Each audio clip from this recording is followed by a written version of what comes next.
இந்த தேர்தலில் நான் ஒரே ஒரு விஷயத்தை யார்ட்டையும் கன்சல்ட் பண்ணல. நான் தேர்தலில் போட்டியிட போகிறேன் என்கிற முடிவை.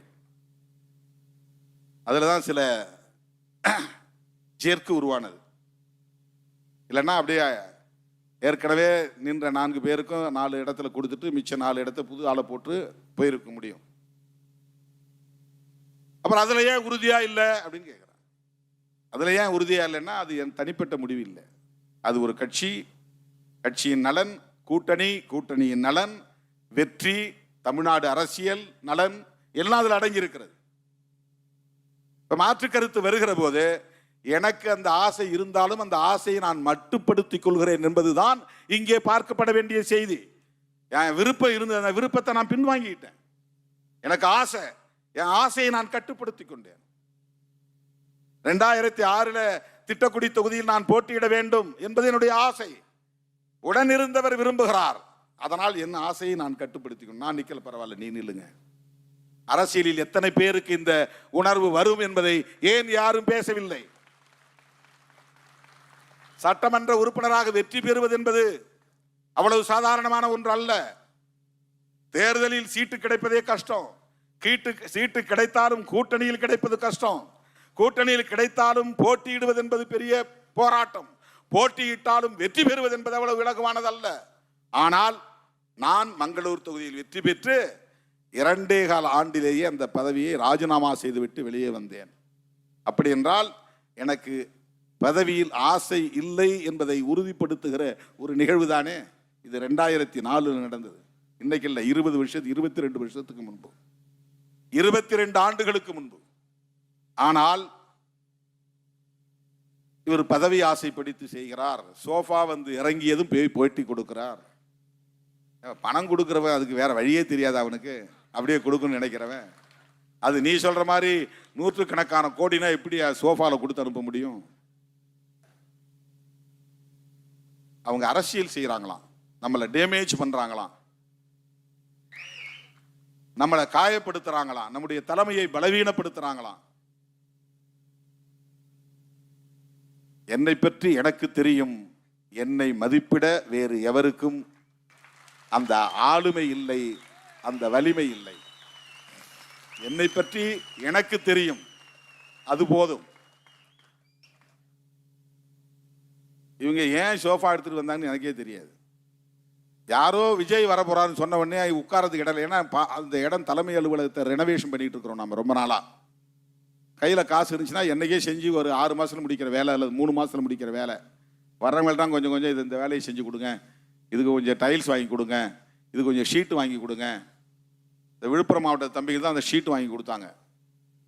தருமபுரி தம்பிங்க அந்த டைல்ஸ் வாங்கி கொடுத்தாங்க.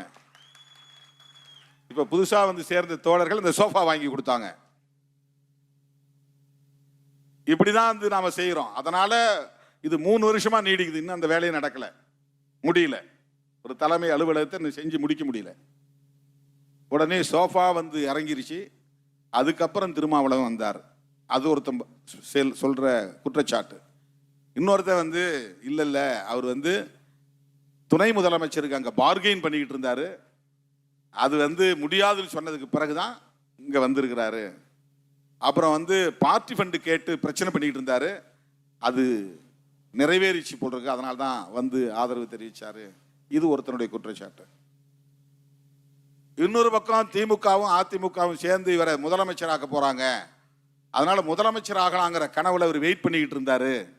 அது முடியாதுன்ன பிறகுதான் இங்க வந்து ஆதரவு தெரிவிச்சாரு. என்ன நடந்தது நான் சொன்னா நிறைய வெளிப்படையா பேச வேண்டி வரும். அதை தடுத்தவனே திருமாவளவன் தான். இதை எவனும் இதுவரையில் பேசவில்லை, ஒரு ஆள் கூட பேசல. அவருக்கு அப்படி ஒரு வாய்ப்பு கிடைச்சது. அவர் நினைச்சிருந்தா வெயிட் பண்ணி அதை செஞ்சிருக்க முடியும். தமிழ்நாட்டு அரசியல் அப்படியே மாற்றி இருக்க முடியும், பெரிய ஜெர்க்க கொடுத்துருக்க முடியும், ஒரு அசைவை கொடுத்துருக்க முடியும்.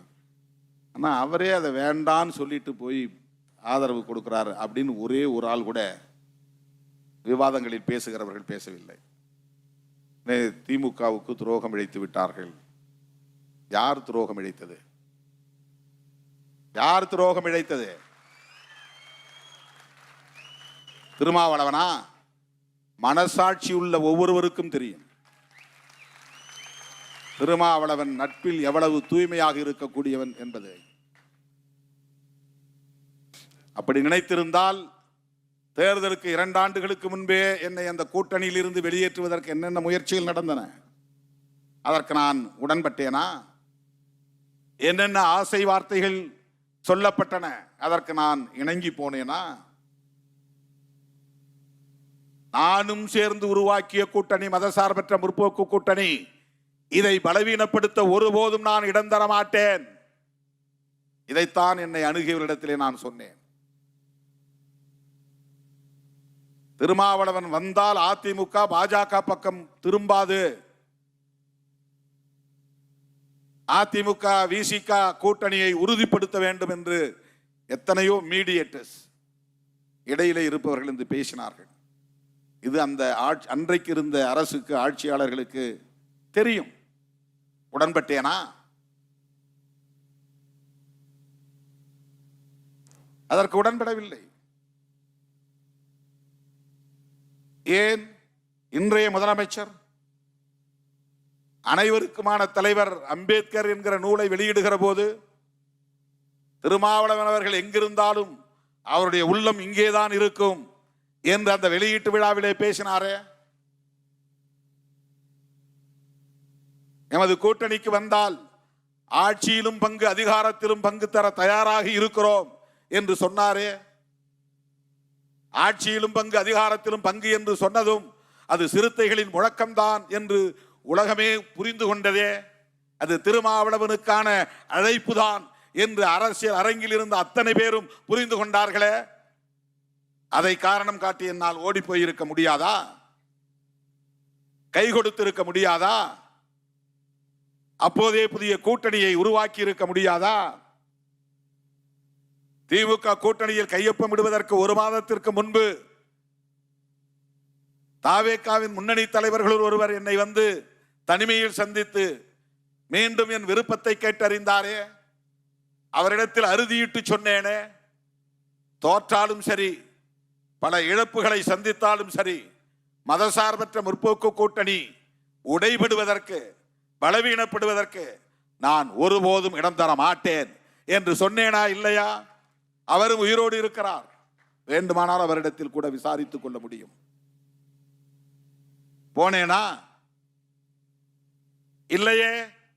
எனக்கென்று ஒரு பிரின்சிபிள், எனக்கென்று ஒரு கொள்கை இருக்கிறது, எனக்கென்று ஒரு அரசியல் நேர்மை இருக்கிறது. வெறும் பதவிக்காக, பரிசுக்காக, பொருளுக்காக, புகழுக்காக நிலைப்பாட்டை அடிக்கடி மாற்றிக் கொள்கிறவன் இல்லை என்பதை அவ்வப்போது காலத்தால் நான் உறுதிப்படுத்தி இருக்கிறேன். 1,25,00,000 மனங்களை வென்ற தந்தி டிவி யூடியூப் சேனல். தவிர்க்க முடியாத தம்ப்நெயில்ஸ், கலக்கலான கான்டென்ட்ஸ். நீங்களும் இந்த குடும்பத்தில் இணைய இப்பவே சப்ஸ்கிரைப் பண்ணுங்க. அசுரபலம் கொண்ட எங்கள் டிஜிட்டல் கரங்களில் உங்கள் விளம்பரங்களை சேர்க்க வாட்ஸ்அப் பண்ணுங்க. 8939888378. Email advttanditv@dttv.in.